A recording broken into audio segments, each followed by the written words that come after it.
शनिवार को दोपहर 12 बजे आगरा पहुंचे इनकम टैक्स की टीमों को जरा अंदाजा नहीं था कि जब वे इस शहर से लौटेंगे तो उनके हाथ इतने नोट लगेंगे।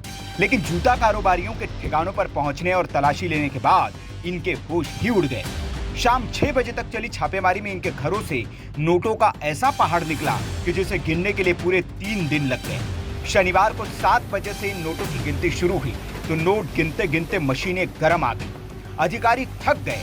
500 के नोटों की गड्डियों की शक्ल में बंद ये नोट अधिकारी गिनते रहे। रात 10 बजे तक 3 घंटे में टीम ने कई अधिकारियों की मदद से 30 करोड़ रुपए के नोट गिने और फिर ब्रेक लिया। नोट अभी खत्म नहीं हुए थे और ना ही कार्रवाई, तलाशी भी जारी थी। रविवार का दिन निकला तो सुबह 10 बजे से दोबारा गिनती शुरू हुई। सुबह 11 बजे गिनती के लिए और मशीनें मंगाई गई। दोपहर 2 बजे तक 40 करोड़ रुपए के नोट गिने जा चुके थे और शाम 5 बजे तक यह आंकड़ा 60 करोड़ रुपए तक जा पहुंचा। अधिकारी जब तलाशी ले रहे थे तो उन्हें गद्दे के अंदर, पलंग के अंदर, अलमारी में नोटों से भरी बैग्स मिलते रहे। रुपयों के अलावा इनके ठिकानों से सोना और चांदी के गहने भी बरामद हुए हैं और करोड़ों रुपए जमीन में निवेश के दस्तावेज भी मिले हैं। हालांकि अभी विभाग की ओर से आधिकारिक आंकड़ा जारी नहीं किया गया है।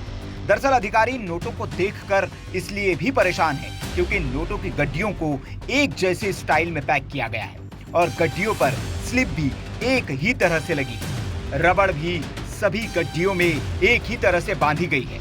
ऐसे में आयकर अधिकारियों को आशंका है कि ये सभी गड्डियां किसी एक शख्स से ही आई होगी।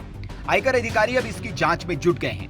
ये कार्रवाई बीके शूज, मंशू फुटवियर के ठिकानों पर हुई थी। इन दोनों ही कारोबारियों का टर्नओवर भी करोड़ों में है।